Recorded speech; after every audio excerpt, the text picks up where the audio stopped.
Hey, welcome back to my YouTube channel, Yvonne Wakefield, where I'm going to continue reading from the first book in my series of 3, Babe in the Woods, Building a Life, One Log at a Time.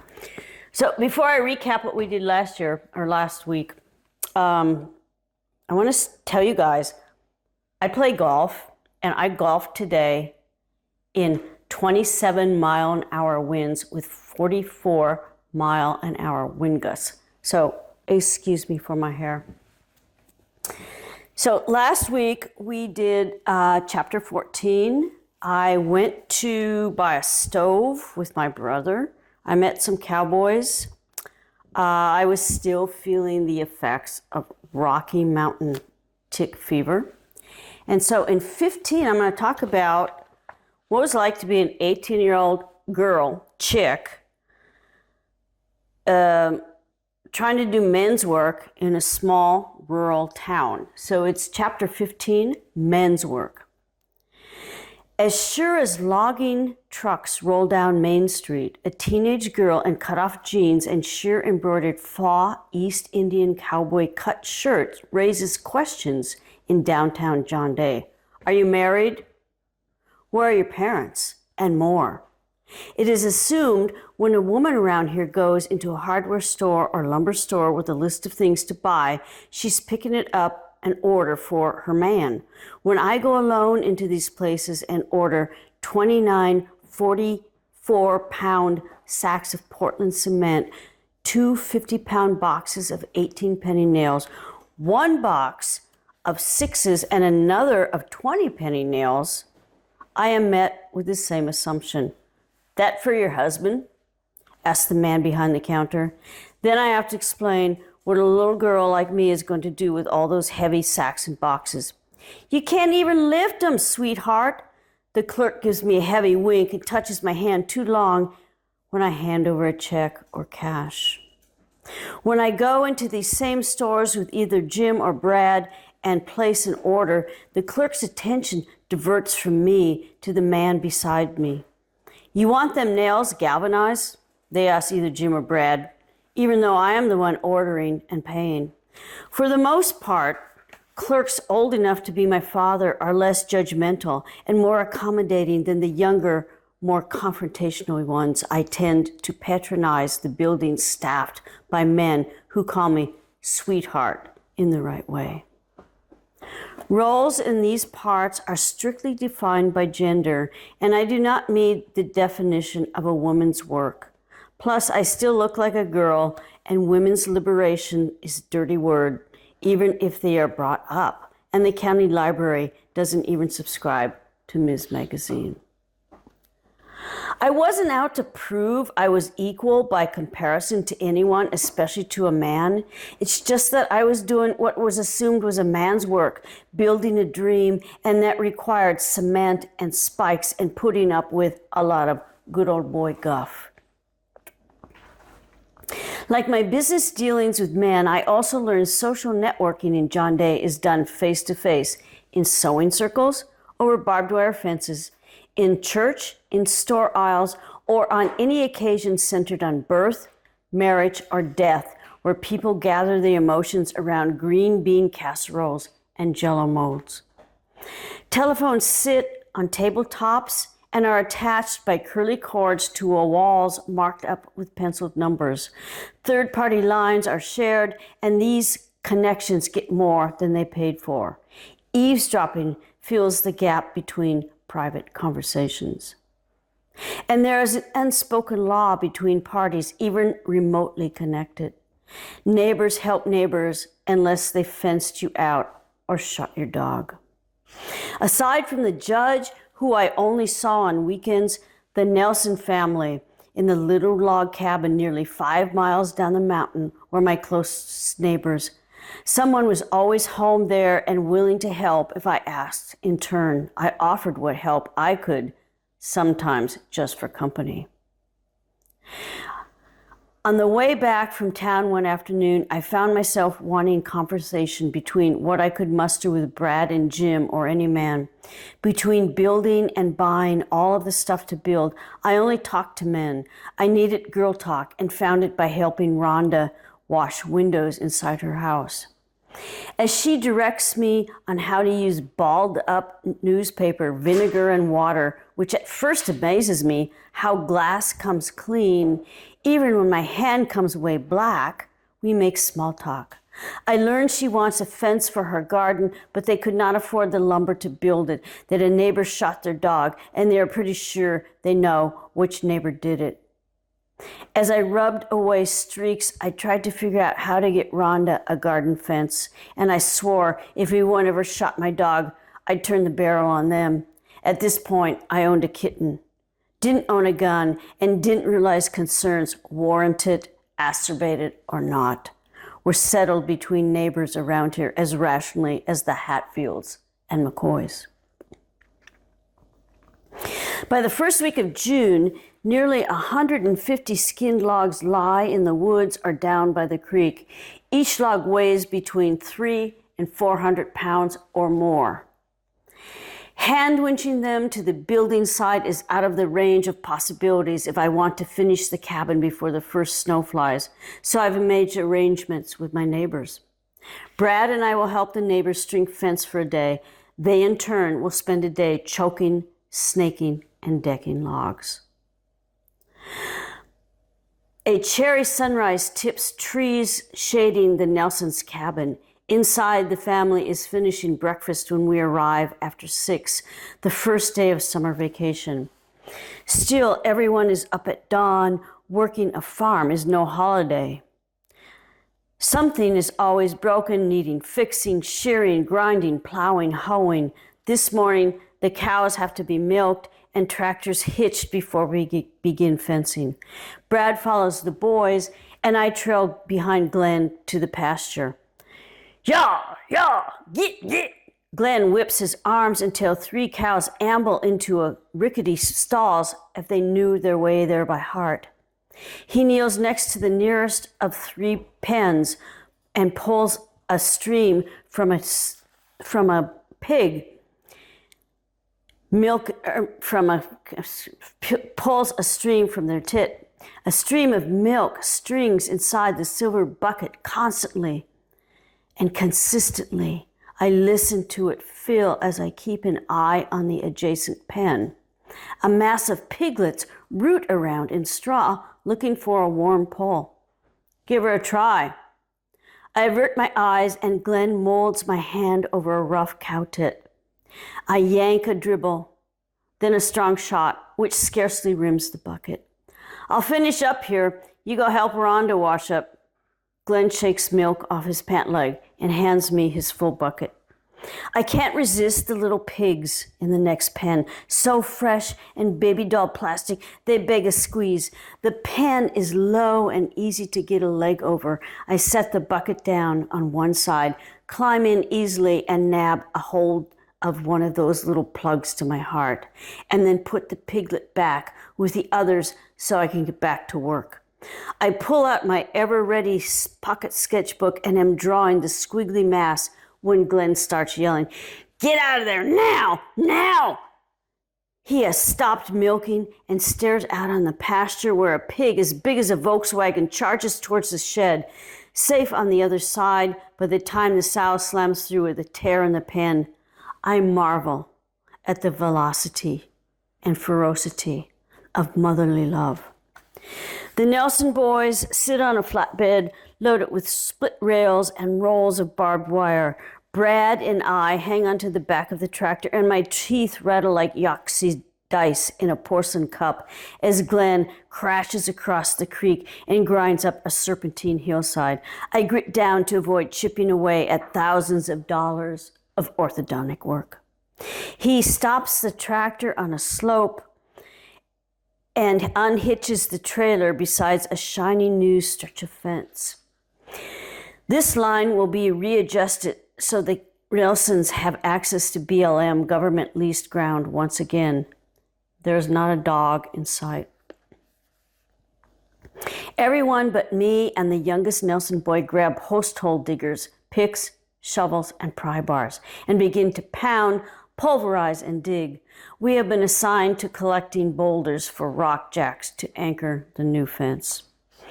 By 9 a.m., the sun is pounding on my back. Everyone is stripped down to tank tops except Brad, who works bare-chested, and Glenn, who has removed his Western shirt to reveal a white, long, cotton-sleeved tee with little cloth circles sewn over each nipple. Must be to keep him from chafing, I think, bristling in my own shirt. I kicked the last and biggest rock out of the cart with my feet. Several gained momentum and rolled down the hill away from the growing pile needed to anchor rock jacks. When the bed is empty, I stare out at the line of young men sweating with camaraderie as they dig and pound and stretch wire. I'll go down and help Rhonda, I yell with no heart behind it. They expect this. I sidestep down and slide down the serpentine hillside until it ends in a pasture without a pig in sight. I see Rhonda outside the red log cabin stringing dripping shirts on a clothesline, chickens pecking around the wicker basket at her feet. First, I am assigned to chop onions and potato for the noon lunch, lamb stew. Next, I take the dried laundry off the line outside and then pin up wet laundry. When I help Rhonda carry jars of milk into the brick storage building beside the chicken run, inside it is cool and filled with 5-gallon plastic containers of wheat, rice, honey, powdered milk, provisions enough to last the family for 1 year. Back in the house, Rhonda hands me a rag that looks as if it missed getting braided into the hook rug below my feet. Finished, I say, as she walks past the chairs and tables I've just dusted. Rhonda bends down, draws a finger across the bottom rung, and holds it out. I get back down on my knees. While I have been following Rhonda's directions, chopping, hanging, redusting, her daughter, Helen, who has been nowhere in sight, must be taking advantage of the new girl, I think, dust rag in hand. I see Helen enter the pantry door. Hi, she says, and sets down a red plastic bucket by the sink. How many did you get today? Asks Rhonda as she browns lamb chunks on the electric stove. Over 24, I guess. I lost count. Lamb grease spats up from the pan. Rhonda chuckles. Wash them before you put them away. Helen drowns a dozen or more eggs in tap water. Throw out any that float, Rhonda says over her shoulder. I know, Mother, Helen says as I stand beside her and look into the bucket. There are no floaters. The telephone rings and Rhonda reaches for it, cradling the receiver stretched on a long cord to her neck. She leaves the spatula in the pan and pencils number on the walls. Thank you, Dan. She ends a short conversation and gets back to the stove. Dan Gray, Helen asks. Yes, wants to know we want to buy his truck for $150. Mother and daughter look at each other and laugh. I don't understand. What's to joke about? A truck for sale. Just before noon, the returning tractor rattles the window, signaling Rhonda to remove a string of bowls and dishes from the refrigerator and set them midline down the table. Helen slides 2 trays of biscuits from the oven, perfectly browned. They are tempting, but I resist biting into one as I hot finger them into a serving bowl. The men wash in the mudroom and take their seats. Everyone, seated or not, bows his head or her head. Glenn begins, Heavenly Father. He recites a memorized passage, quickly concluded, and everyone says, Amen. When all the men have been served, Rhonda, Helen, and I take our seats and eat. Serving dishes are emptied. The biscuits are gone in a flash. After lunch, we all push in our chairs, proceed to the living room, and standing in a semicircle around a rag rug, bow our heads. Glenn begins, Heavenly Father, thank you for this meal, our family, our friends. He goes down a long line of thanks. I pray I won't have to do the dishes again. As usual, God turns a deaf ear. The guys get back on the tractor. I get back to the sink. By 4, I have finished a string of inside chores, scouring, vacuuming, scrubbing, and the tractor has returned. Work is done for the day. Brad and I hike back to the old cabin. He whistles as I sulk. The first bend out of sight from the Nelsons, I take off my shirt.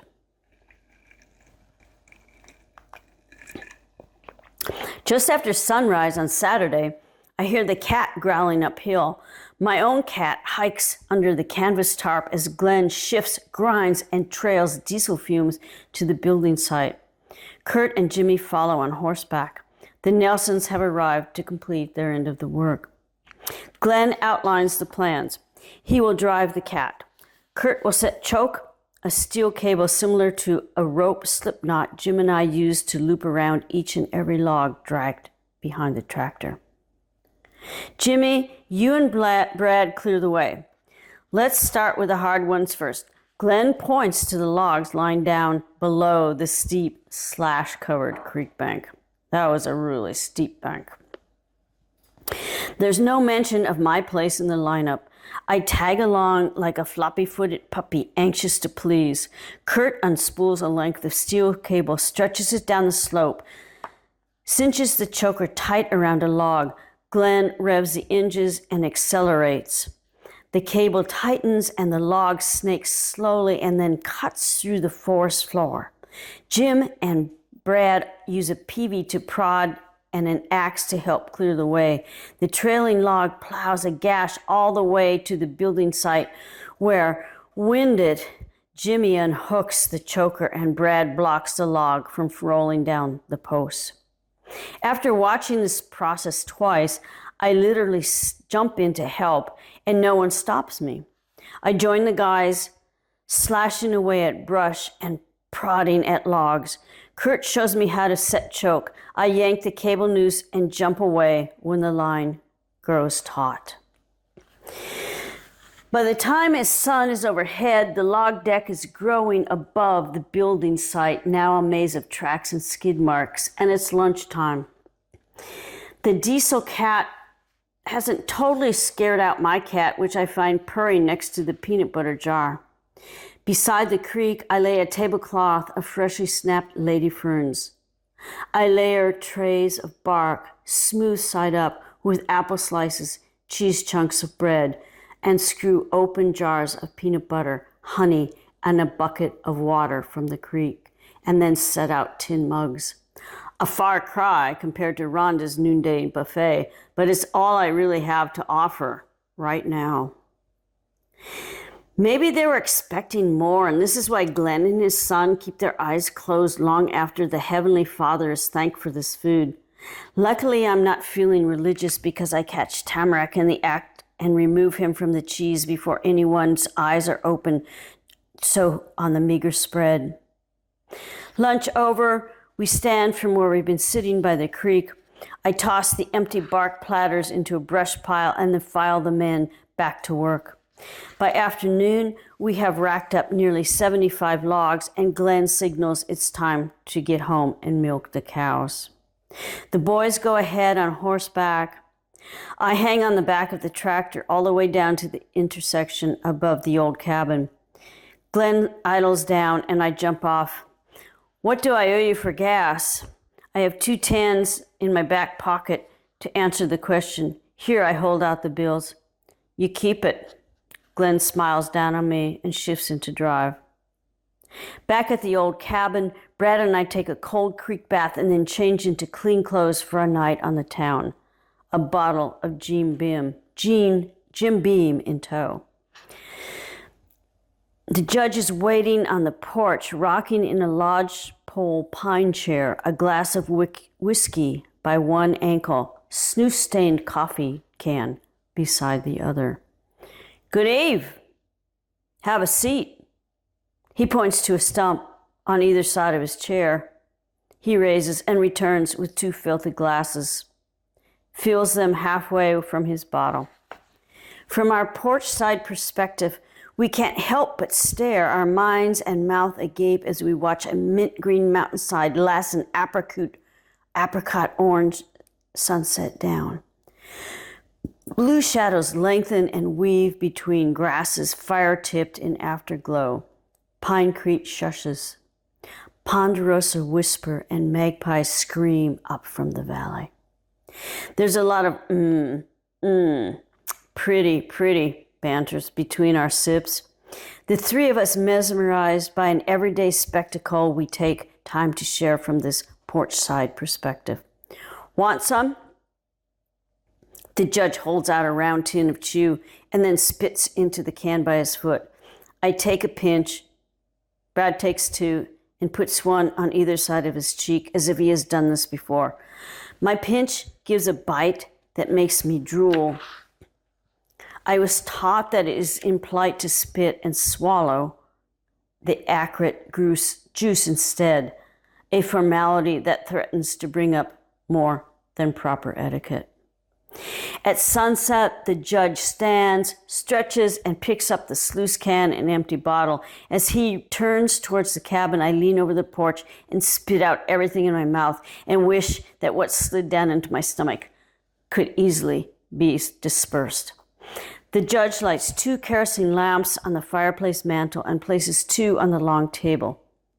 He opens a cupboard, reaches in, and pulls out a deck of cards, matchbox, and half a pint. Nice woodwork. I run my fingers over the wall and then lean into it, hoping to stabilize the ballyhoo in my belly. It's blue pine. The judge turns to Brad. You can set your bottle on the counter. Then he turns back to me. It's called blue pine, Squee-Dunk. Remember, that's his name, he calls me, Squee-Dunk. Because beetles ate through the bark, died, and stained the wood blue. There's a lot of it around here. Mills don't want it, though. Me, I think it's prettier than anything you can buy. That's why I had my old trees milled for this. He closes the cupboard, stoking the wood grain again gently as he would a child's cheek. We pull up wooden benches to the table and begin a game of poker as a pretense for company, betting matchsticks. In between deals, Brad and I listen to tales of heinous crimes the judge has tried. There was this one, an Indian boy, got into trouble off the reservation. The judge's eyes mist, and he continues a story about a life sentence for a kid. This cabin is where the judge comes to forget about what he tried. We finish off the judge's half pint and dip into my birthday present, listening to tales we've never imagined, dealing hands we can't remember. It's after midnight when the judge offers to drive us halfway up back to the old cabin. We manage to stay upright on a short walk to his truck. Inside the cab, our faces glow in the dashboard lights as we joke and laugh about hands we've never been dealt. The judge says he's always wanted to hooty on a highway in Hawaii. But just above the rosehip gate, the judge turns around and Brad and I stumble out of the truck. Don't want to chance getting stuck, really meaning he's too drunk to drive further because the judge has driven me closer to the old cabin in this same old truck when it was all chained up in the snow. Good night, kids, he slurs and swerves slowly back up the road. In the fading twilight taillights, we stumble down the first incline, careful not to get scratched by rose hips or get tripped by branches. Brad begins singing and cracking jokes. Brad is a happy drunk. He slaps me hard enough on the back, his own punchlines, that I fall down more than once. Brad's antics increase when we are inside the cabin. He makes a pillow as I'm lying my sleeping bag out and pretends it is his tango partner until I grab it back again. He jumps up and down, working up enough gas, he explains, to fart the national anthem. Before he gets fully into tune, he collapses on the floor and begins snoring. I cover him with his sleeping bag and take mine outside. I am not afraid of the dark anymore, but I am scared by the great horned owl and a nearby pine. I zip the bag tight around Tamarack. Remember, Tamarack's my kitten. In the morning, I let the cat out of the bag and make a decision. I'm moving. I came up here to be by myself in the first place, and Brad, however kind-hearted, helpful, and good-natured in his gregarious ways, is just too irritating for me to share a roof with.